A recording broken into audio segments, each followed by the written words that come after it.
The trial court, on the basis of medical evidence, held that death was homicidal. As to the culpability of the accused for an offence under section, the court held that, in the light of the evidence of father and mother of deceased, it was clearly established that the appellant mother-in-law of the deceased was harassing. The trial court also observed that it was true that in the first dying declaration, the deceased did not involve her mother-in-law, but it was because of the fact that she was asked by her mother-in-law not to implicate any member of the family of the appellant. The trial court noted that after the first dying declaration was recorded, the parents and inmates of deceased had reached the hospital. The deceased could get courage to state true facts, and again the special judicial magistrate was called and the second dying declaration was recorded, in which she disclosed true and correct facts. Next para. The trial court also noted that the special judicial magistrate was conscious of the fact that in the first dying declaration she had not involved any family members of her in-laws.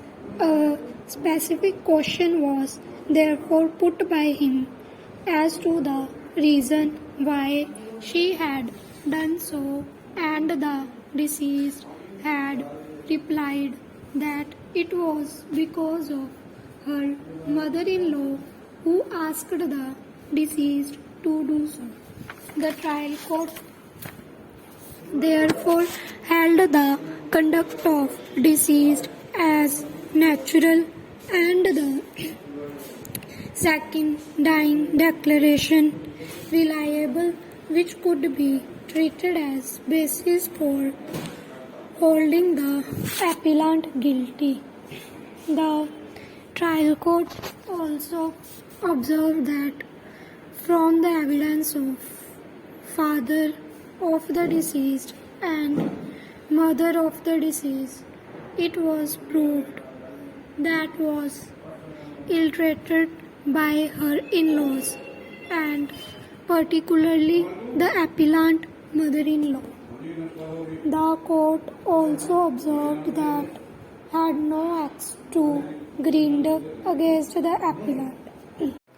PW5 stated that on being questioned, stated that she was burnt by her mother-in-law by throwing burning kerosene lamp on her, but she had not stated so in the previous dying declaration because of the insistence of her mother-in-law.